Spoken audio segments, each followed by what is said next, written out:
News on television reported that the second princess of the Vermilion Kingdom, Stella, had arrived in Japan. She was accepted into Hagoon Knight Academy in Tokyo with the highest score in history and was even called the most talented and strongest knight. Ikki, who was watching the news, quickly turned off the TV. He thought about how some people believe life was unfair because what someone was born with could decide their future.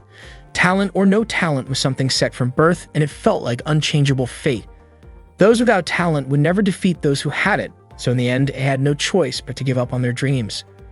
Ikki remembered the words of his great-grandfather Ryuma, who had told him not to be bitter when he realized his own weakness.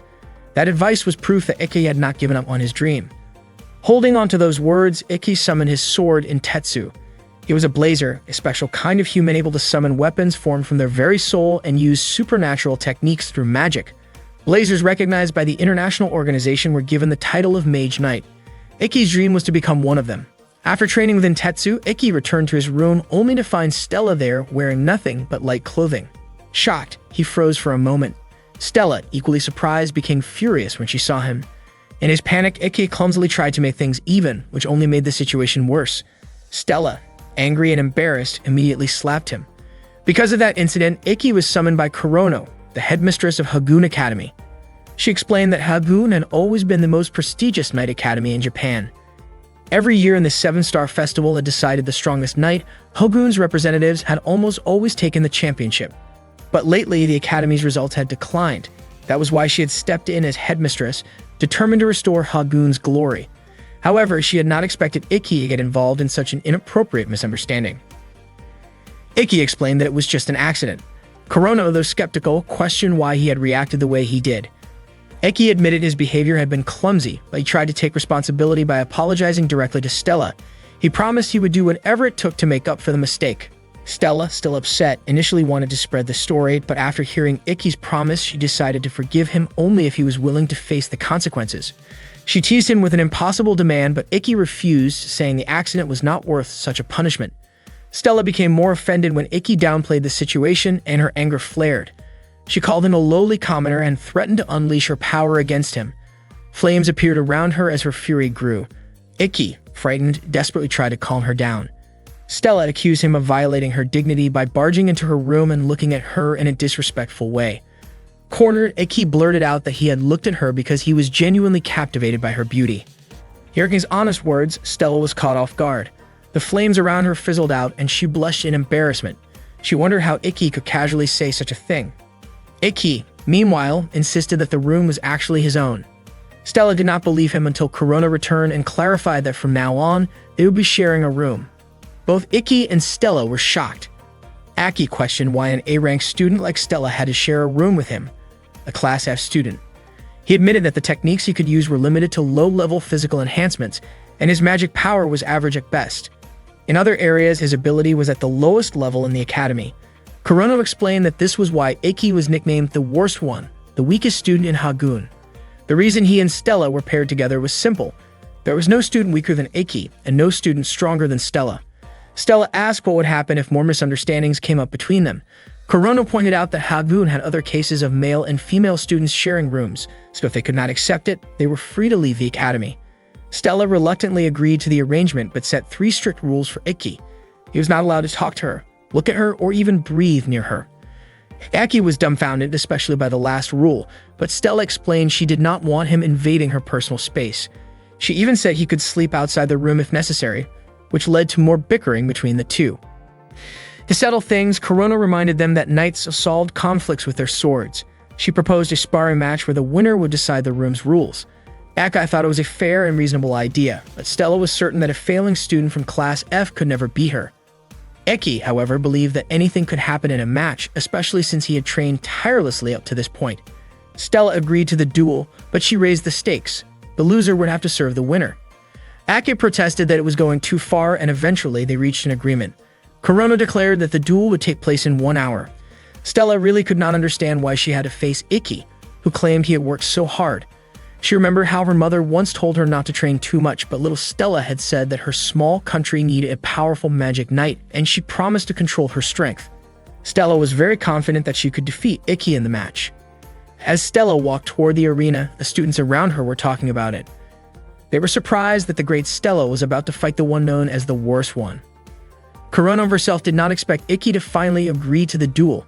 Ikki's goal was to win the 7-star festival because if he could win it, he would be able to graduate even with poor grades, just as Kurono had once explained to him. Ikki was certain Stella would also join the festival, which meant sooner or later he would have to face her. Kagami, a member of the school's magazine club, even showed up to take photos. When Stella entered the arena, she mentioned that she knew Ikki was not allowed to join sparring classes because his ability was below the minimum standard. She advised him to stop dreaming of becoming a magic knight. Even though Stella's words had some truth to them, Ikki refused to back down from the match. He believed that hard work could surpass talent. Those words reminded Stella of someone she had defeated in the past, someone who claimed that being beaten by a gifted person meant effort did not matter, something Stella strongly disagreed with. The match was about to begin, and Kurono explained that the purpose of training battles was not to hurt opponents but to fight until the other could no longer continue. The devices used were set in training mode. As soon as the battle began, Ikki summoned his sword Intetsu, while Stella brought out her blazing weapon, Leviathan. Both of them charged at each other. Stella explained that the fire from her sword burned at 3,000 degrees Celsius, and if it hit, the risk was life-threatening. She swung her sword toward Ikki, but he quickly dodged. Even Nene, who was watching, was surprised by the intensity of the duel. Throughout the match, Stella kept attacking, but she did not expect Ikki to block her strikes so consistently. She praised his defensive technique. Ikki admitted he was struggling and pointed out that her swordsmanship showed she was not only gifted, but also someone who had worked hard. Stella appreciated his observation but was certain that her techniques could not be read so easily. At that moment, Ikki stopped one of her attacks. Stella was shocked to see that he could mimic her movement after observing it only once. The truth was that nobody had ever trained Ikki, so he had taught himself by carefully analyzing others. By studying deeply, he believed he could understand techniques to their very core and eventually surpass them. That was Ikki's style of swordsmanship. Stella attempted to feint, but Ikki calmly said that her swing was too slow and he easily blocked it. He even recognized that the move was not part of her usual sword style and advised she should not rely on tricks. His counterstrike landed, and for a moment, the students thought the fight was already over. Stella stood back up, however, and this time she poured her magic into her weapon. She explained that she knew Ikki's Intetsu would not be able to hurt her unless she fought him with her sword. Stella admitted that if she fought Ikki using only her swordsmanship, everyone would realize she was not just talented but also trained with dedication. Still, she decided to acknowledge that if she won, it would be because of her magic. With that, she resolved to face Ikki with her full power. Ikki, who had long accepted that he lacked natural talent as a magic knight, refused to step back. Stella then unleashed her full power, Cafeteria Salamandra. Ikki, meanwhile, focused on his own secret technique, always thinking about how the weak could defeat the strong. He called it Itoshura. When Stella launched her strike at him, Ikki suddenly moved with blinding speed, dodging the attack. Stella was stunned by how fast he had become, as if his magic had spiked all at once. In truth, Ikki had poured all of his magic into a single burst, focusing every drop of his energy into 1 minute. That was his original noble art. With that, Ikki's blade reached Stella, knocking her down. His belief was simple. To overcome the strong, the weak had to push themselves beyond human limits. Soon after, Ikki himself collapsed from exhaustion. Kurono then announced that Ikki had won the match. The entire audience was left in shock. Nene, watching with a smile, commented that the upcoming selection tournament was definitely going to be exciting. After Stella regained consciousness, Kurono came to see her in the student infirmary. Stella admitted that it had been a long time since she had felt the sting of defeat. She asked how Ikki was doing. Kurono explained that the technique of releasing all energy within a single minute could only be used once a day, which meant Ikki must have been far more exhausted than Stella. Curious, Stella asked what had actually happened. A student like Ikki should not have been ranked at level F. Kurono explained that rankings were determined only by a blazer's raw ability scores, so skills like swordsmanship or martial arts were not considered in the evaluation. Because of that, the system at the time did not favor Ikki's strengths. Stella was still puzzled about how Ikki could end up repeating a year. Kurono told her that there were many difficulties, or rather, the kind of simple but unfair problems that often showed up. Ikki had faced that unfair system over and over, but he never gave up and continued to train his abilities with conviction. Earlier, Stella had once said that she wanted to study abroad because staying in her home country would not help her grow. Because of that, Kurono suggested that she follow Ikki's example so her time in school would not be wasted. Later, Stella returned to the room and saw Ikki fast asleep. She gently touched his back. It was the first time she had ever touched a boy's back. Suddenly, Ikki shifted in his sleep and his body pressed down on Stella's hand.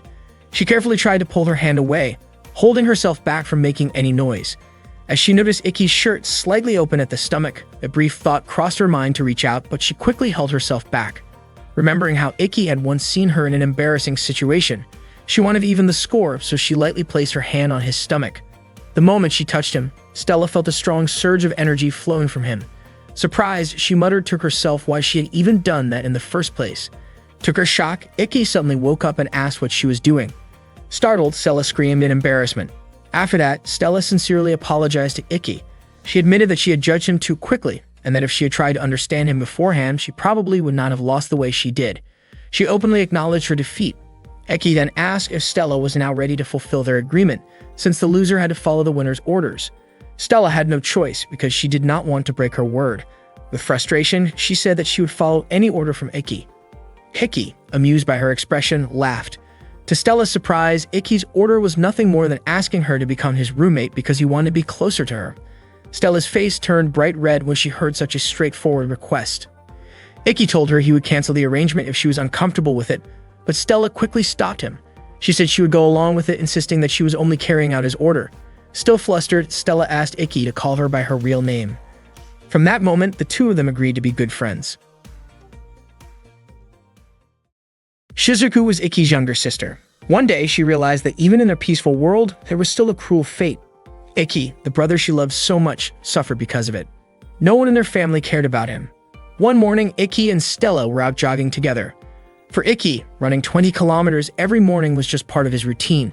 He told Stella not to push herself too hard, but Stella said she was fine with it.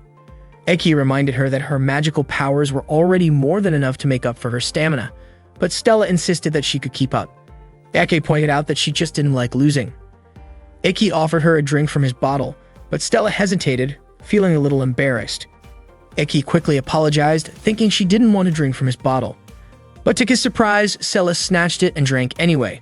Seeing that, Ikki looked genuinely happy. That same day, his little sister Shizuku would be starting at the academy.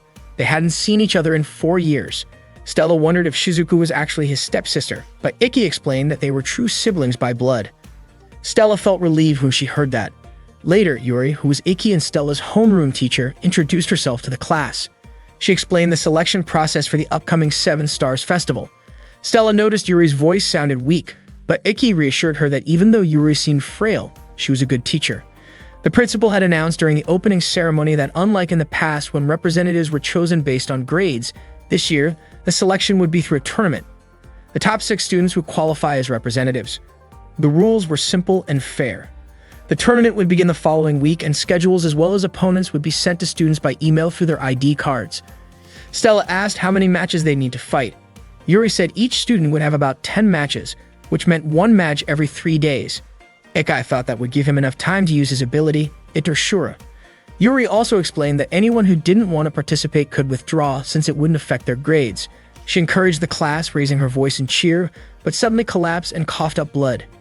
Ikki and Stella immediately rushed her to the student infirmary. Yuri revealed that she had been coughing up nearly a liter of blood every day.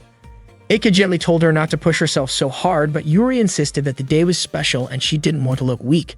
Ikki confided to Stella that the only reason he was admitted into the academy was because Yuri had given him the chance. Yuri, however, said it was because of Ikki's own strength. She smiled and mentioned that last year had been especially tough for him. When Stella and Ikki left the infirmary, Stella asked what Yuri had meant. Ikki explained that Yuri was talking about how he wasn't allowed to join regular classes before. In the past, there had been no minimum requirements, but things had changed since then. Just then, the girl ran up and hugged Ikki. Stella was shocked and scolded him, but Ikki insisted he didn't know her. The girl introduced herself as Kagami, one of Ikki's juniors, and said she was a huge fan of his. Stella was clearly annoyed. Kagami praised Ikki for how strong he had looked in a recent match. She said she planned to start a newspaper club and wanted to feature him in the first issue, asking if he'd agree to an interview. Ikki looked embarrassed and said he wasn't really that impressive. Stella, irritated, said Ikki had already become popular at the start of the semester, so he might as well accept the interview. After that, she walked away. Kagami happily said she already had a headline idea for his article. Ikki asked her to talk about it later. Ikki then ran after Stella. On the way, he spotted Shizuku. She came over and greeted him warmly. Other students recognized her as the second-ranked student in the academy. Ikki admitted he almost didn't recognize her after so long, and he apologized for making her wait. Shizuku said she had been looking forward to meeting him again. and in front of everyone, she suddenly kissed him. Stella was stunned, and Kagami quickly took a picture, planning to use it as news material. Afterwards, Shizuku said she had wanted to see him for years. Stella, visibly upset, demanded to know what Ikki was doing, but Ikki was at a loss for words. Shizuku explained that kissing was simply a way of showing affection, usually between couples, but she believed that siblings who shared a deep bond could also express it. She added that in some countries, a kiss was considered no different from a greeting. Stella shouted in frustration that in her country, siblings would never do such a thing. Kagami chimed in, saying that in some other countries, it actually was normal. Ignoring the argument, Shizuku explained that she just missed Ikki deeply after 4 years apart. Ikki, however, reminded her not to say things that could be misunderstood. Shizuku leaned in as if to kiss him again, but Stella quickly pulled him back. She was confused as to why Ikki wasn't stopping her himself. Shizuku then asked why Princess Stella was interfering with a private moment between siblings. Stella and Shizuku kept arguing about the matter until Shizuku finally asked what kind of relationship Stella had with Ikki. Stella claimed that Ikki was her master, and that she was his servant. The students around them were shocked to hear that, while Kagami became overly excited about the scandal that would surely make it into her school newspaper. Shigen already had a catchy headline prepared for the story. Ikki immediately denied Stella's claim, but Stella insisted. She explained that after Ikki won their sparring match, he gave her an order like sharing the same bed with him.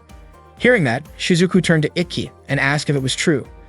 Ikki didn't deny it, since he and Stella really did sleep in the same bunk bed. Shizuku then declared that she would free Ikki and summoned her weapon, Yoi Shiger. Ikki tried to stop her, but Shizuku calmly said that she was confident she could defeat Stella since her element was water, while Stella's was fire. Ikki reminded her not to use a device in that place, but before he could say more, Stella accepted the challenge and activated her weapon, Leviatine. Ikki was frustrated that Stella was going along with it, but Stella fired back, mocking Shizuku's device as being too simple, just like her chest. Shizuku refused to back down and retorted that Stella's chest and her weapon were both flashy but lacked substance. The two of them exchanged insults until they finally launched attacks at each other. Because of this reckless behavior, they were punished by being forced to clean the school toilets. Normally, using a device either inside or outside the school was strictly prohibited unless permission was granted. Kurono explained that under normal circumstances they should have been suspended, but since it was only the first day, they would instead be punished with 1 week of clean toilets. Both Stella and Shizuku promised not to repeat their mistake. They were only allowed to go home after finishing the cleaning, and since there were 27 women's toilets in total, it took them a long time. Even while scrubbing, the two of them continued trading snide remarks. Shizuku told Stella to stay away from Ikki, but Stella flatly refused. She said it was impossible for her to stay away from Ikki since they shared a room. Shizuku insisted that Ikki would always belong to her, no matter what Stella tried to do. Stella countered by bringing up the fact that Shizuku had kissed Ikki on the lips. Shizuku defended herself, saying that there were things only siblings could truly understand, and that Stella would never be able to feel what Ikki felt. She explained that Stella could never understand Ikki's pain of being treated like he did not exist. Stella was left shocked and confused by Shizuku's words. Shizuku then left, telling Stella there was nothing she could do. When Shizuku returned to her dorm room, she was greeted by her roommate, Nagi. Meanwhile, Stella was still troubled by Shizuku's words. Not long after, Ikki entered the room and asked what she was doing there. Stella said she had been waiting for him because she wanted to train together. Ikki assumed Stella was too tired to practice, but Stella handed him a bottle of water that he had left behind. Then Stella suddenly asked Ikki if he had really been treated as if he did not exist.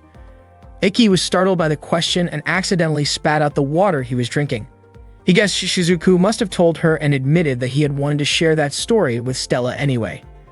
Ikki explained that he once looked up to someone named Ryuma, his great-grandfather, who was a national hero that led Japan and won a past war. The Kurogen family produced talented blazers in every generation, but not him. Because of this, his family treated him like he was nothing. He was never even invited to family gatherings. One New Year's Day, Ikki could no longer take it and left the house. The weather turned bad, and he became lost. For a moment, he was ready to give up on life, but then he realized how pathetic it would be to end like that. At that moment, Ryuma appeared before him. Ryuma understood Ikki's pain and told him to hold on to his frustration, because it was proof that he hadn't given up on his dreams. He reminded Ikki not to become the kind of man who gave up just because life was unfair. Ryuma said that humans were beings without wings, but they could still reach the moon. Those words truly saved Ikki. From then on, Ikki resolved to be like Ryuma. He wanted to someday meet someone who had suffered like him and pass on those same words. But in order to do that, he had to grow stronger, strong enough to be a true knight like Ryuma. Since no one was willing to train him, Ikki trained himself. Thinking back on it, he realized the Kurogane family never wanted failure like him to become a knight, so they pressured the school to impose a minimum ability requirement for classes. This became a rule under the former principal, specifically to stop Ikki from ever graduating from the academy. Luckily, Corona replaced the principal, though Ikki still believed the unfair treatment would continue. Stella, however, was certain that Ikki would never give up, no matter how much he suffered. She admitted that she had once felt the same way as well. Stella then asked Ikki to correct what he had said that morning when he claimed Stella hated to lose. Ikki nodded and changed his words, saying that neither of them wanted to lose. Hearing this, Stella smiled warmly at him. Meanwhile, Shizuku shared her thoughts with Nagi. She told him how much she cherished her older brother because of his kindness. Even after Ikki ran away, her feelings toward him remained the same. Shizuku realized how harshly her family had treated Ikki, so she decided to give him the affection he deserved directly from her. Hearing this, Medi smiled warmly. Shizuku apologized for talking too much even though she had just met Nagi. Nagi noticed that Shizuku was a shy person who disliked being around others, and he realized her family situation had only made things worse. Nagi admitted that he had once met someone similar to Shizuku. He reassured her that he didn't mind listening to her stories and even hoped she could see him as an older brother. Shizuku smiled at his kindness. That evening, Stella was preparing dinner while Ikki was taking a bath. Without warning, Stella entered the bathroom, which surprised Ikki since she was dressed in only her undergarments. Embarrassed, Ikki asked why she came in like that. With hesitation, Stella explained that she wanted to help wash his back because she considered herself someone who should support him, and she thought of it as her responsibility. Ikki tried to refuse, saying he never asked for such a thing, but Stella insisted. She began helping him wash, and Ikki's face turned red as he tried to stay composed, especially since she was sitting so close. Stella then asked if Ikki liked women's bodies, catching him off guard. She mentioned that she had noticed his flustered reaction earlier when Kagami had accidentally bumped into him, and she also realized that Ikki had been sneaking glances at her. Feeling guilty, Ikki apologized and admitted with a red face that he did feel attracted. Instead of being upset, Stella teased him, closing the distance between them, which left Ikki even more nervous. However, in the middle of this, an awkward accident happened. Her eye strap came loose. Stella only realized it after it slipped, and when she noticed how close she was to Ikki, she became overwhelmed with embarrassment. As Ikki turned his head toward her, Stella panicked and scolded him. When Ikki saw the fallen bra on the floor, he froze, realizing what had happened. Stella's face burned with embarrassment, and in her flustered state, she lashed out by slapping his cheek before shouting in frustration. That day, Ikki and Stella were training together, crossing swords to sharpen their skills. Afterward, they took a break and started talking. Stella mentioned that she had received an email from the academy, and her opponent would be Momotani from the third-year class. Ikki admitted that he had seen Momotani fight before, and the device he used was a rather unusual armor.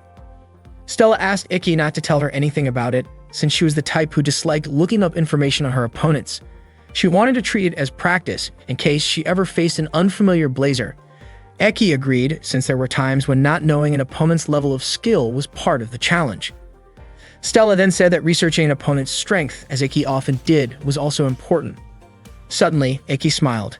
He was surprised that even though he and Stella often disagreed, they still managed to get along well. Stella's face turned red, and she felt really embarrassed after Ikki said that. When the bell rang, Ikki invited Stella to head back to class. Stella, looking nervous, shyly asked Ikki out on a date. But before he could answer, Ikki's phone buzzed with a message from Shizuku, inviting him to go shopping the next day. Stella looked annoyed, especially since Ikki immediately agreed to Shizuku's invitation. The next day, Stella tagged along when Ikki went shopping with Shizuku. Shizuku did not expect someone like Princess Stella to go shopping with commoners. It turned out that Shizuku had also invited Nagi. Stella explained that it was Ikki who invited her after she had said she wanted to learn more about Japan. Shizuku pointed out that Stella should focus more on learning proper manners and how to read the situation. Not wanting to lose, Stella countered that she did come along after reading the situation, since she would not let Ikki go off with his flirty little sister. Nagi then introduced himself as Shizuku's roommate, saying that Shizuku had asked him to keep her company while shopping. Ikki found Nagi's appearance surprising. Nagi explained that while he was a man by nature, his heart was more like that of a woman. As Ikki and Nagi talked, Stella and Shizuku kept watching them. They seemed worried that Nagi and Ikki might get too close. Nagi even thought about teasing Ikki a little, but Shizuku quickly pointed her sword at him, putting a stop to it. That day, the group took a train and headed to the shopping district. Stella was happy to be there. At one point, Iki asked if Shizuku's outfit looked a bit too flashy. Shizuku admitted that it was Nagi who had dressed her up. When Stella saw Iki and Shizuku holding hands, she scolded them. Shizuku was confused, saying that it was nothing more than sibling contact. She reminded Stella that she and Iki used to walk holding hands all the time when they were younger. Stella secretly wished she could hold Iki's hand too, but Shizuku teased her, saying that if someone held hands with the opposite sex who was not family, it looked like she had special feelings for him. Stella's face turned bright red and she quickly denied it, saying she was only Iki's servant. Shizuku told her that she did not need to hold Iki's hand anyway, and then invited Iki to go eat with her. Stella grew furious, calling Iki both clueless and a siskan. Meanwhile, in the mall's security control room, guards were about to change shifts when something suspicious happened. At the same time, Iki and the others were eating ice cream at a cafe that Nagi had recommended. Stella was surprised that Nagi knew so much about good spots. Shizuku explained that Nagi was very knowledgeable about fashionable clothes and good food. Aki wiped some cream off Shizuku's face so her nice outfit would not get stained, and he tasted it without thinking much. Shizuku's face turned red and she was left speechless. Nagi realized that while Shizuku could act bold, her defenses were surprisingly weak. Shizuku admitted she had been caught off guard because Iki did it so suddenly. Unexpectedly, Stella smeared her face with cream and showed it to Iki, clearly wanting him to wipe it off like he had done for Shizuku. But since she had smeared too much, Iki went off to get a towel instead. Shizuku called Stella an idiot, and Nagi laughed, finding Stella's silly side rather cute. Back in the control room, an intruder entered and took out the security guards. At that moment, Iki and Nagi happened to be in the restroom. Iki was surprised to see Shizuku opening up to Nagi, since she was usually shy, easily irritated, and not good at dealing with strangers, especially men. Iki was grateful to Nagi for being friends with her. Nagi replied that Iki was exactly as Shizuku had described him, strong and caring. Suddenly, Nagi heard footsteps and covered Iki's mouth to keep him quiet. Two intruders working for Bishu burst into the restroom, with one of them even firing a gunshot. After making sure no one was inside, they left. Thanks to Nagi's magic, both he and Iki managed to stay hidden. Afterward, they returned to the restroom and found a mask left behind by the two criminals. Iki suspected that the mall they were in was being robbed. Nagi suggested they find out more, activating his device called Darkness Hermit. With it, Nagi could manipulate shadows and move through them. Together, he and Iki made their way to the security room, where they found the unconscious guards, most likely drugged by the intruders. Iki immediately reported the situation to Kurono. By then, the case had already made the news since a visitor had managed to escape and notify the police. Kurono told him that the police were surrounding the area. Iki wondered who the culprits really were. According to Kurono, it was just a gang of criminals with one blazer among them. They were also demanding a huge ransom. Akai thought that if money was all they were after, the case should have been easy to handle. According to Kurono, it seemed that the criminals were not only after money. She was certain the police would need the help of Iki and Nagi, so she allowed them to use their devices. Akai thanked her, and Kurono reminded him not to act recklessly. At that time, the criminals were holding several people hostage in the mall, including Shizuku and Stella. Stella called them cowards for targeting women and children. Shizuku whispered a plan to Stella and asked her not to act until she had finished preparing. In the crowd, a mother was crying and begging the criminals not to hurt her child. The one leading them, Yoken, shoved the woman to the ground. A young boy threw his ice cream at Yoken, asking him to leave his mother alone. Yoken insulted the boy and pushed him away before pointing a gun at him. Just as he pulled the trigger, Stella moved quickly. She used her flames to melt the bullet before it could reach the boy. Yoken fired several more times, but the shots had no effect against Stella's Empress dress. Stella calmly explained that she had no intention of fighting them and only wanted to speak to their leader. Yoken ignored her and kept firing until another man stepped forward. The man was Bisho, their boss. He ordered Yoken to lower his weapon. Bisho immediately recognized Stella as the second princess of the Vermilion Kingdom. He greeted her politely and even scolded Yoken for threatening the hostages. Yoken apologized but tried to justify himself by saying the boy had attacked him with ice cream. Bisho coldly remarked that the boy's behavior was the fault of his parents. Then, to everyone's shock, he pointed his gun at the boy's mother, claiming she had committed the crime of failing to teach her son proper manners. Stella's patience snapped. She activated her device, realizing too late that Bisho had been trying to provoke her from the start. Still, she had no choice but to fight. Bisho drew his own device, the Judgment Ring, and blocked her flames. With a single counter, he managed to knock Stella down. He explained that his weapon worked through a system of judgment and punishment. The ring on his left hand absorbed his opponent's attacks as sins, while the ring on his right hand released them back with multiplied force as punishment. Stella quickly realized she had been struck by her own power reflected against her.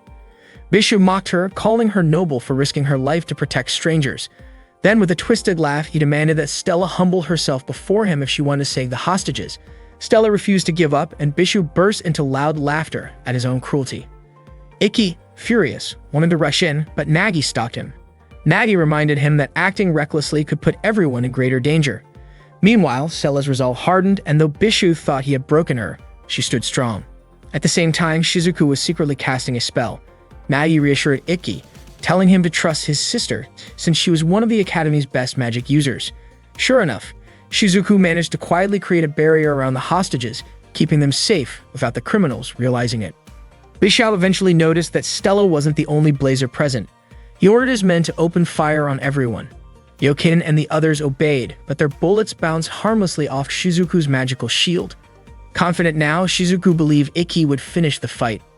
Ikki drew his device in Tetsu. Bishu and his men spotted him standing above them and tried to shoot him down, but none of their bullets could hit him. Ikki declared Itoshura, focusing all of his strength into his sword. He knew that if Bishu's left hand made contact first, his attack would be neutralized, so Ikki moved with precision, leaping into the air and spinning to confuse Bishu's aim. In an instant, Ikki closed the distance and slashed with lightning speed. Bishu's left hand was severed by the strike. This was Ikki's seventh secret technique, Reiko. Bishu screamed in pain. Ikki explained that his sword was faster than Bishu's eyes could follow, leaving him unable to defend. He added that Bishu's suffering was nothing compared to what Stella had endured because of him. Not long after, Nagi revealed himself. Bishu desperately tried to order his subordinates to attack again, but it was already too late. Stella had already defeated them. Ikki suddenly hugged Stella and her face turned red from the unexpected embrace. He quickly apologized, and not long after, Shizuku arrived, bringing Stella a change of clothes. She was surprised that Stella had charged forward without a plan, but she admitted that Stella's actions were still something to be praised. Stella, in turn, complimented Shizuku for protecting everyone. Just then, Ikki's strength weakened and the others grew worried. He explained that it was the side effect of Itoshura. Out of nowhere, a woman who had been hiding among the crowd of hostages revealed herself as one of Bishu's subordinates and took control of the situation. She demanded that they release Bishu. Before anyone could act, a sudden attack knocked the woman down. Stella couldn't understand where the strike had come from. A man appeared saying he hadn't intended to steal someone else's moment of effort. Nagi was confused because he hadn't sensed this man's presence at all. Ikki, however, recognized him right away. His name was Shizuya. With a confident smile, Shizuya remarked that he didn't expect Ikki to still be attending school.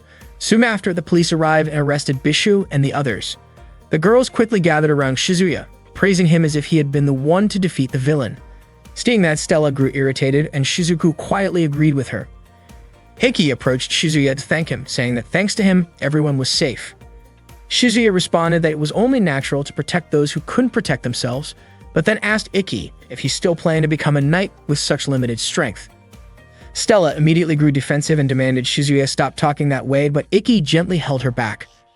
Frustrated, Stella declared that Ikki was stronger than Shizuya. Shizuya laughed at her words, finding them amusing, and teased her by saying it seemed she already saw Ikki as a cool and admirable guy. He went on to remark that Ikki should have told her the truth, that he had once withdrawn from a match because he was unwilling to face him. Shizuya then told Ikki to check his email, revealing that he was Ikki's first opponent in the upcoming tournament. With pride, Shizuya introduced himself as last year's representative of the Seven Stars Festival and said he hoped Ikki wouldn't back out this time. Stella grew even more annoyed by his arrogance. The selection tournament for the Seven Stars Festival began with Stella facing a student nicknamed the Heavy Tank, whose name was Momotani. Momotani used a device shaped like armor called Goliath, and his signature move was Heavy Charge. The students cheered loudly when the match started, encouraging Momotani to defeat Stella. Stella reminded everyone that this was a real match, not just training, and warned Momotani that taking a direct hit here would hurt much more than during practice. She advised him to think carefully before fighting. After hearing her warning, Momotani decided to surrender, which made Stella the winner. After her match, Stella went to take a shower, where she overheard Shizuku and Nagi talking. Shizuku mentioned that there was nothing impressive about Stella's earlier match because her opponent had simply been too weak. When Stella came out of the bathroom, she admitted that Shizuku was right. It turned out that not only Stella but also Shizuku and Nagi had won their respective matches. Suddenly, Kagami appeared, praising them for their victories. Kagami's sudden entrance startled Stella, causing her towel to slip. Embarrassed, Stella tried to cover herself with her hands. Curious, Nagi asked who Kagami was. Kagami introduced herself as a member of the newspaper club and said she aspired to be a professional journalist. Nagi guessed that Kagami probably heard a lot of rumors around the academy. Shizuku clarified that Kagami was a journalist, not a gossip chaser, though she admitted that she often picked up on rumors as well. Nagi, instead of being put off, wanted to get along with her since they both enjoyed hearing such things. Meanwhile, Ikki was watching match footage on his laptop when Stella came over to see him. He congratulated her on her victory earlier, having already heard the result through an email. Stella noticed that Ikki had been rewatching the same video repeatedly and wondered why. Ikki explained that he wanted to study the timing of the attacks. Stella revealed that the move in question used an ability called the Invisible Area. It did not only hide a person's form, but also their scent and presence, making it a perfect camouflage. That was the frightening ability of the device Oborozuki. Stella admitted she disliked the idea of defeating opponents without ever revealing oneself. Ikki believed that if the user of Oborozuki ever faced Stella, he would likely back off immediately, since a long-range fighter like her could counter such an ability. He pointed out that while people called that kind of fighting style the hunter, Stella thought it was more fitting to call such a person a coward. She realized, however, that for Ikki, such an opponent would be especially challenging. She asked if he would really be alright going up against someone with a device like that. Ikki asked if she was worried about him. Stella, flustered, denied it, saying only that she did not want him to lose to someone like that. Ikki assured her that he already had a plan in mind and was confident in his victory. Stella smiled and encouraged him. Determined to figure out a way to defeat Shizuya, Ikki continued to train. While exercising, he ran into Nagi, who asked if it was true that Ikki had been attacked by Shizuya in the previous year. Ikki explained that back then, the Kurogen family had close ties with the former principal, and they kept trying to push him out of the academy. Because of that, Shizuya began targeting him. At that time, Ikki was banned from attending classes since his ability scores were ranked too low. Shizuya had challenged him to a fight, thinking that if Ikki could hold his own, the teachers would be forced to acknowledge his strength. However, Ikki refused because he had no intention of fighting him. Shizuya continued attacking him relentlessly, but Ikki never fought back. If Ikki had activated Intetsu, it would have meant he had taken the provocation, and even dodging might have been seen as resisting. Instead, he chose to stand still without fighting back, and because of that, he avoided punishment. Nagi then asked what Ikki would do if things did not change this year. Ikki said he would keep working to prove himself even if it took years of repeating the same efforts. Nagi commented that such strength could be called endurance, the ability to carry burdens within the heart. He explained that normally when endurance reached its limit, the heart would scream. But Ikki seemed unable to hear those cries anymore, which was why he could remain calm and keep smiling. Nagi hoped that someday someone would be able to hear the silent cries of Ikki's heart. Before his next match, Stella invited Ikki to watch another battle with her, but he declined, saying he needed to head to the waiting room and focus on his own match. Shizuku noticed that his shoelaces were still untied and reminded him to fix them, while Nagi wished him luck and told him to be careful. At the tournament registration, Nene appeared and praised him. She explained that most high school students usually use imitation devices, which was why many of them withdrew from the selection tournament once they realized it followed official match rules, where the stakes were serious. Ikki said he had been waiting for the chance to compete in an official match, so he felt no hesitation.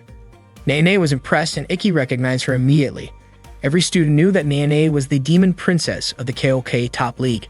He also knew she was an old friend of Kurono's and had returned as a part-time instructor that year. Nene leaned casually against him and playfully suggested the idea of a private lesson together later that night. Suddenly, Kurono approached Nene, catching her off guard. She instinctively hid behind Ikki.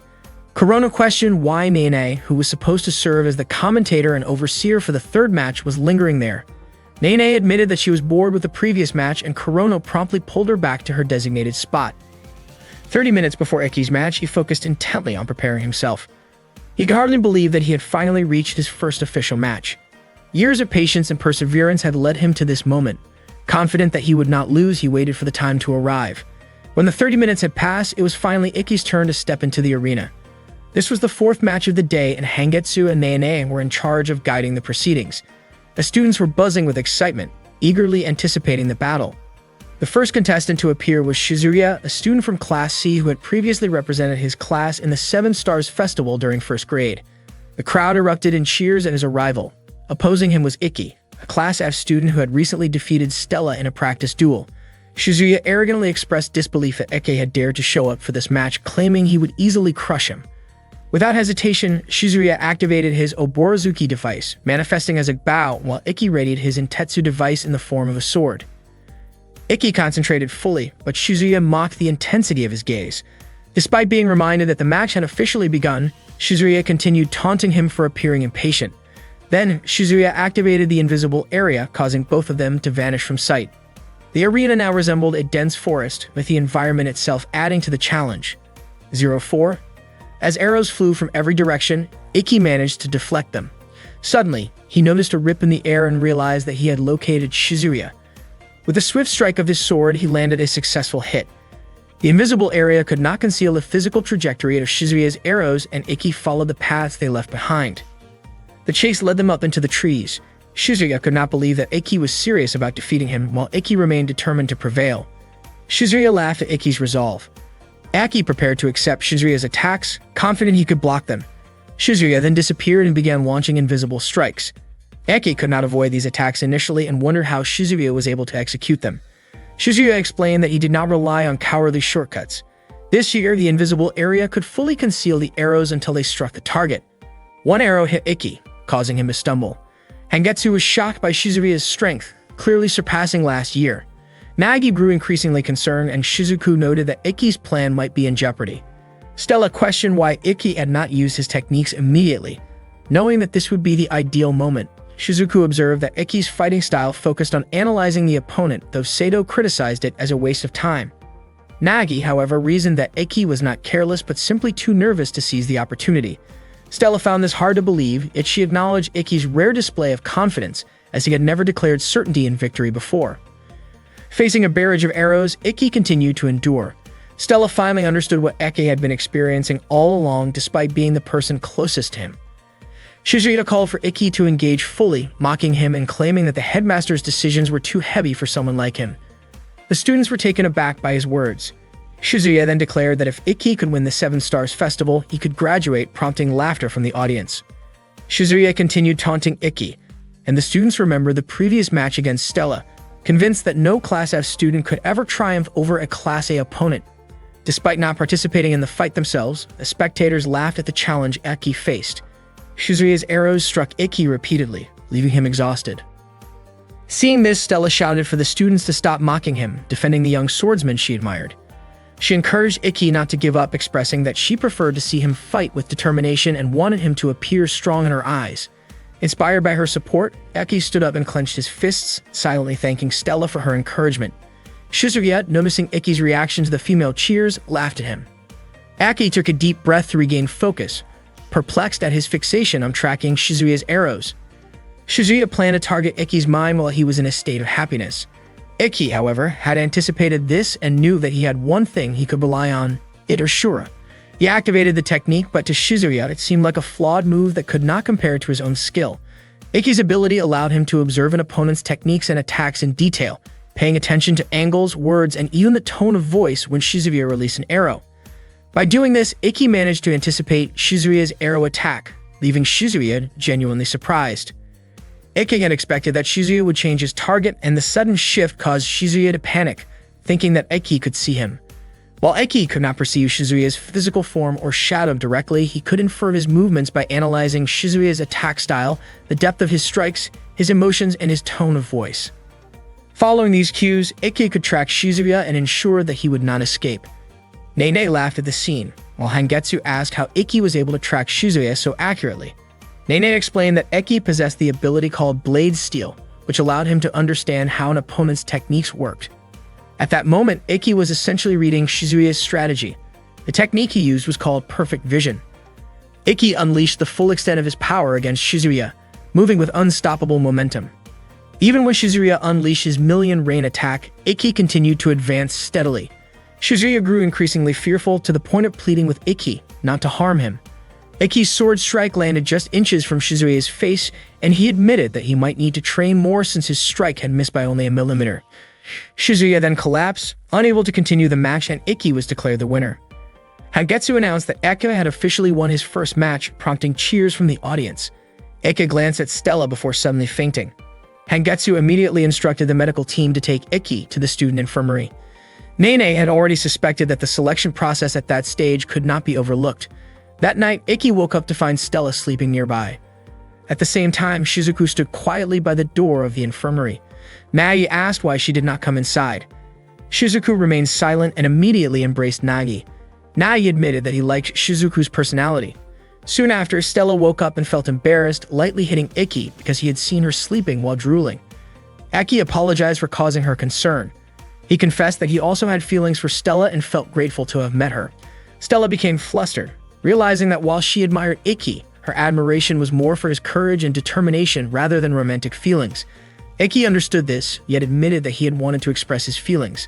Stella called him straightforward, noting that only Ikki could be so honest. She asked him to close his eyes and then gently kissed his cheek. Stella reassured him not to misunderstand her actions, explaining that she had genuinely wanted to do it. She admitted that her feelings in that moment matched Ikki's, and he hugged her tightly. Stella smiled brightly and told him that this moment was meant to be the only time it would happen. Ikki confessed that being with Stella made him feel stronger and more determined.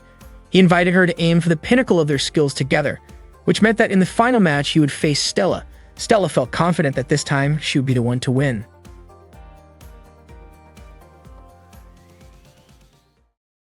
That day, Stella was training alone, still thinking about Ikki ever since that night when they hugged. Since then, they had become a couple, but Stella found it puzzling that for the past 2 weeks, Ikki had been acting completely normal toward her. Ikki had just won the selection tournament again, marking his 5th consecutive victory.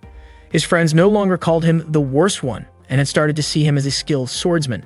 Kagami even approached him, asking if he could practice sword techniques with her. Stella watched the interaction with a visibly annoyed expression. Ikki didn't mind helping Kagami and the others, which made them all very happy.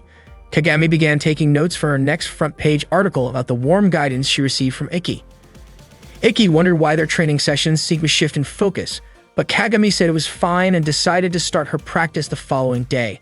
Stella appeared frustrated, noticing how the male students looked envious of Ikki being surrounded by girls.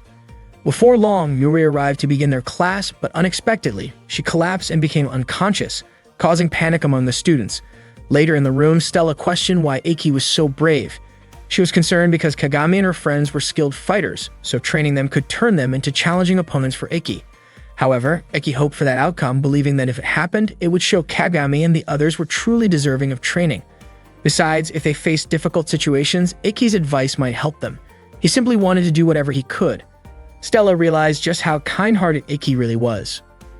Ikki admitted it, and Stella, feeling shy, reminded him that they had been dating for 2 weeks and maybe it was time to do the usual couple activities. Unfortunately, Ikki didn't hear her because he had already fallen into a deep sleep, leaving Stella feeling quite frustrated. The next day, Ikki began training Kagami and her friends. He asked them to stand on one leg. Kagami asked about the purpose of the exercise. Ikki explained that it was meant to help them learn to use their inner muscles and understand the importance of balance, especially in combat where one often relies on a single leg. He also mentioned that in Chinese martial arts, putting weight on both legs equally is considered a mistake called double pressure stance. Kagami took detailed notes, learning new information from Ikki. Suddenly, a few male students approached. They were annoyed by Ikki's confident attitude and the fact that he was surrounded by girls. They activated their devices without Ikki realizing who they were. Kagami asked what they intended to do. They wanted to teach Ikki a lesson and tried to surround him, but Ikki skillfully handled the situation quickly and efficiently, neutralizing the threat. One student, scared, attempted to use a device, but Ikki easily stopped it. He approached the student, who became so frightened that a simple tap from Ikki caused him to kneel. Ikki reminded everyone that using devices on school grounds without permission was forbidden. Unexpectedly, the students apologized to Ikki. Kagami was surprised by their attitude. They admitted that they were simply jealous because Ikki was strong and popular among the girls. They also wanted to become strong and respected like him. They begged Ikki to train them, and he agreed, immediately instructing them to start practicing right away. The male students even began calling him Master Teacher. Kagami kept taking notes about Ikki's teaching methods, confident that her story would attract attention online. Soon, the female students also joined the training and Ikki allowed them to participate. The group kept growing and Kagami enjoyed taking pictures for her article. Ikki realized that everyone had their own skills and learning even a little sword technique could add variety to their fighting styles.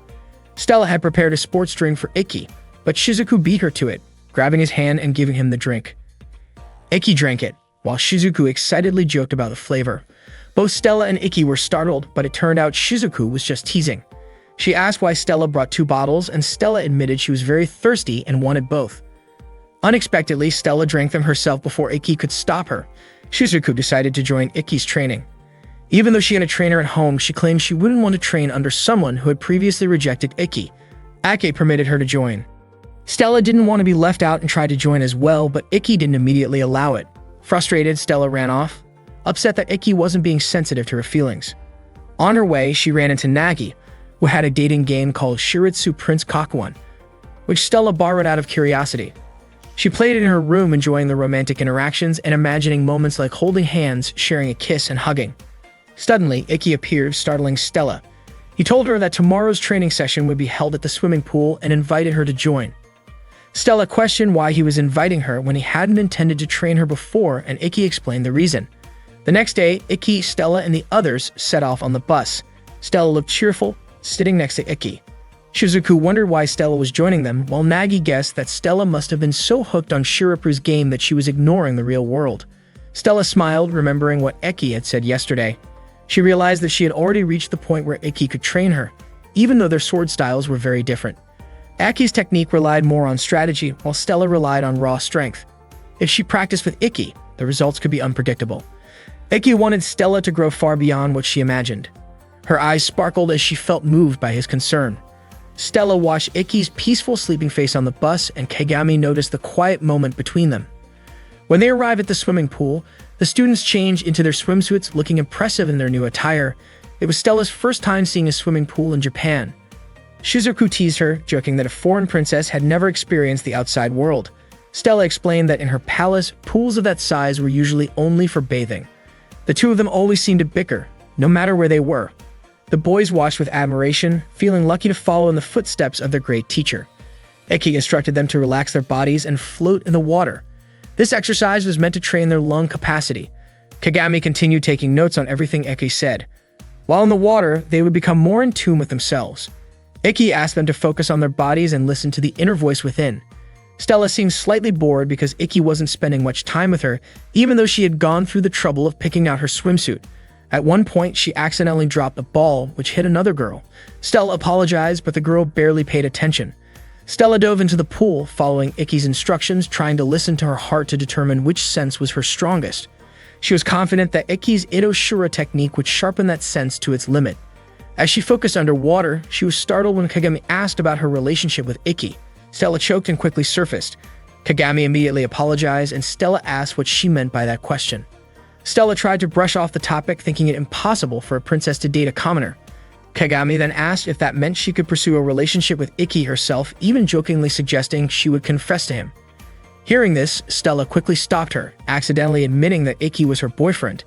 Kagami promised not to tell anyone, reasoning that as a journalist, she also wanted her friendships to remain smooth. Stella felt relieved, but Kagami pressed on, asking how far her relationship with Ikki had progressed. Stella's face turned red at the question. Kagami curiously wondered if they had done anything intimate, but Stella firmly denied it. Kagami speculated whether they had at least kissed, and Stella bashfully admitted that they had not.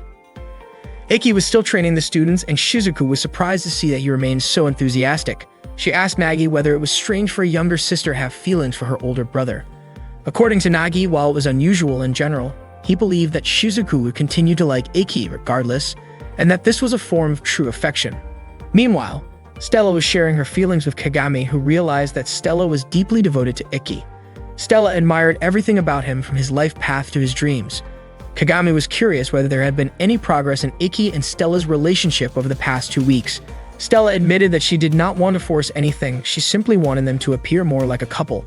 Kagami asked if Stella had told Ikki about this, but Stella felt she could not bring herself to say it, as she was shy. At that moment, Nagi tried to comfort Shizuku, who was feeling conflicted. He was confident that no man would dislike a determined girl, especially one as sweet as Shizuku. She realized that she needed to be ready for either outcome, whether Ikki would accept her or not. Nagi explained that this was a step in transforming from a little sister into a mature woman. Shizuku responded that as long as Ikki was happy, she would be happy too. Nagi reminded her that she still had a chance, especially since Stella had not yet fully opened up to Ikki. At the same time, Kagami suggested that Stella should be more open with Ikki. If she remained silent, Ikki might not open up either. Stella was worried that being too forward might make Ikki dislike her, fearing she would seem inappropriate. Kagami reassured her that Ikki would not dislike her, explaining that 2 weeks was a long time and men often acted slowly. If Stella kept quiet, he might eventually drift away. Stella did not want that to happen. Kagami promised to help them get closer and mentioned that she had noticed Ikki glancing at Stella's swimsuit. Stella felt a surge of excitement, but immediately became nervous when Kagami left to call Ikki. Before long, Ikki approached Stella. He mentioned that Kagami had told him she wanted to discuss something important. Stella asked what he thought of her swimsuit. Akai said it suited her well, but Stella felt a bit down since he had not looked directly at her. She remembered Kagami's advice not to remain silent. Suddenly, Ikki asked if they were sure about continuing their relationship as it was. He also noted that in the past 2 weeks they had not really seemed like a couple. Stella feared that he might leave her, but Ikki explained that he simply wanted to discuss the future of their relationship. Overwhelmed, Stella began to cry, expressing that she felt their relationship was impossible. She also complained about how they had never held hands and noticed that Shizuku or even Kagami at times seemed more attentive. Ikki was confused by what Stella was saying. She guessed that he might want to break up with her. Ikki apologized if his behavior had made her dislike him. Stella asked if it was not Ikki who disliked her, but he was puzzled by why she would think that. He turned it around, suggesting that she was the one upset with him. Though Stella denied this and affirmed her feelings for him, Ikki admitted that he liked her even more. Stella was frustrated by Ikki's indifferent reaction to her swimsuit and his lack of attention when she went silent. Ikki explained that he did not want to focus on her swimsuit because he did not want her to think he was being inappropriate. It turned out that both of them were concerned about being misunderstood, so they avoided behaviors that couples might usually share. They did not even understand why they had argued in the first place. Ikki had asked Stella to express what she wanted to do at that moment. To their surprise, they both wanted to kiss. Facing each other, Ikki gently kissed Stella on the lips. Stella asked if he disliked girls who took the initiative to kiss, but Ikki assured her that no man would dislike a confident girl. Stella confessed that she did not like guys who initiated kisses, except for Ikki. Afterward, they shared a tender moment together. On the bus, Stella and Ikki held hands. Suddenly, they received an email notification that their next matches were scheduled. Ikki would face Renren, while Stella would face Ikazuchi. Surprisingly, their opponents were members of the student council. That day, the match took place with Ikki facing off against one of the student council officers, Renren. Renren had accumulated incredible speed and kept accelerating without stopping, her noble art, known as Runner High. Her speed even exceeded the speed of light. Renren asked Ikki if he was surprised by her power, and Ikki admitted that he was not. He understood why Renren had become a student council officer, as her movements were nearly impossible to follow with the naked eye. Meanwhile, during his match against Stella, Ikazuchi spun his Zanbato. His ability increased the mass of the blade as it spun, making his weapon heavier with each turn. He was confident that Stella would not be able to defeat him. Ikazuchi, nicknamed Destroyer, began using his Crescendo Axe technique, while Stella countered with her Black Bird technique. Unexpectedly, Renren's attack narrowly missed Ikki, and Ikazuchi's strike also missed Stella. Stella confidently stated that she could counter everything, whether strength, technique, or deception, because she was an A-level student. At the same time, Ikki pointed his sword at Renren's face, prompting her to acknowledge her defeat. The match was ultimately won by Ikki and Stella. It was clear that the first-year students were remarkably strong. The match had been skillfully overseen by Mikazuki and Hangetsu, who proved to be excellent commentators. Unexpectedly, a girl who had met Stella at the swimming pool was also watching the match. After the match, Shizuku congratulated Ikki, who felt a sharp pain in his wrist. Shizuku immediately held his hand and offered to stay close to help take care of him. Stella grew a little annoyed by Shizuku's attention toward Ikki and suggested that he should tell his younger sister to give him some space. Shizuku was confident that Ikki would never scold her because he cared so much for her, and Ikki silently confirmed this. Shizuku told Stella not to interfere as it was none of her business. Stella admitted that she did have a connection to Ikki, but hesitated to explain further. Suddenly, Navi asked how long Ikki would allow a certain person to follow him. Ikki realized that someone had been tailing him, a girl hiding behind a tree. Neither Shizuku nor Stella had noticed the stalker, and Stella even suggested that this person might have been the one who placed a razor in the mail. Nagi mentioned that the girl had been following Ikki for a week, and it seemed it was time for him to address the situation. Ikki called out to the girl to ask what she wanted. Surprised, she stepped out from her hiding spot. Stella felt that the girl's face looked familiar. The girl, nervous and stammering, asked them not to misunderstand her and accidentally stumbled into a small pond. They took her to the student infirmary. She introduced herself as Ayatsuji Ayase, a third-year student. She spoke haltingly, embarrassed to meet a boy's gaze. Upon hearing her name, Iki asked if she was related to Ayatsuji Kaido. Ayase confirmed that Kaido was her father. Aki had already suspected this from the bamboo sword mark on Ayase's hand. Stella asked if Nagi knew who Kaido was, but Nagi did not. Shizuku explained that Kaido was a talented swordsman, nicknamed the Last Samurai, who had won many prestigious championships, including the Tenryu Gozen, Tozei Toitsu Tournament, Musashi Cup, and Juven Tournament. Kaido was highly skilled but not widely recognized because he was not part of a formal organization. When Iki was a child, he had studied swordsmanship by watching recordings of Kaido's matches and had been thrilled to meet Kaido's daughter. Aki asked why Kaido's name rarely appeared in the media. Ayase explained that her father was recovering from an accident during a match. She was delighted to hear that someone as strong as Iki admired her father. Shizuku asked why Ayase had been following Iki. At first, she suspected it might be for improper reasons, which caused Stella to react emotionally. Ayase quickly denied this, explaining that she had only wanted advice from Iki. She had been training in the Ayatsuji sword style on her own and hadn't been making progress because she didn't know how to communicate properly with a boy. That was why she had been following Iki.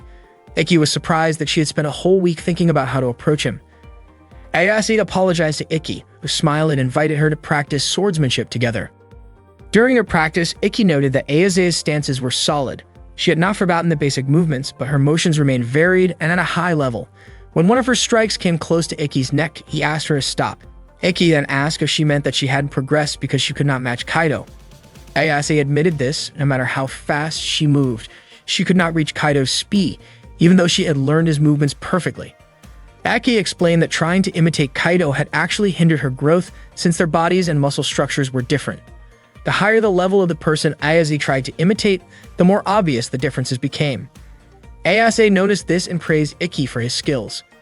Akana had a method to correct Ayase's movements, but he advised that if Ayase was proud of using a sword technique identical to Kaido's, it was better not to force any changes, because once a sword style was altered, it was almost impossible to return to its original form. Ayase earnestly asked Iki to train her to become stronger, and Iki agreed. He instructed Ayase to take a stance. To guide her posture, he adjusted her leg positions. Ayase was surprised, and her face turned red at the contact. Stella could not help but be surprised by Iki's actions. Iki explained that he was only making minor adjustments by moving her feet a few millimeters and told Ayase to focus on feeling the difference while remembering the corrected positions. Iki also explained that women generally had more flexible joints than men, especially around the hips, which allowed for faster and wider lateral movements. Ayase felt embarrassed because of the attention to her posture, but she appreciated the guidance. Stella and Shizuku looked on, astonished at Ayase's reaction. Once Ayase adjusted her stance, it felt tighter and more stable. Even a small change in her stance made a noticeable difference. Ayase immediately managed to direct her sword toward Iki's neck with ease. Stella and Shizuku acknowledged the improvement. Ayase had shifted the center of her movements from her arms to her lower body. She was thrilled as she had struggled with this for a long time and Iki had made it seem easy. Ayase admired Iki's mastery of sword techniques, while Stella appeared slightly jealous of their closeness.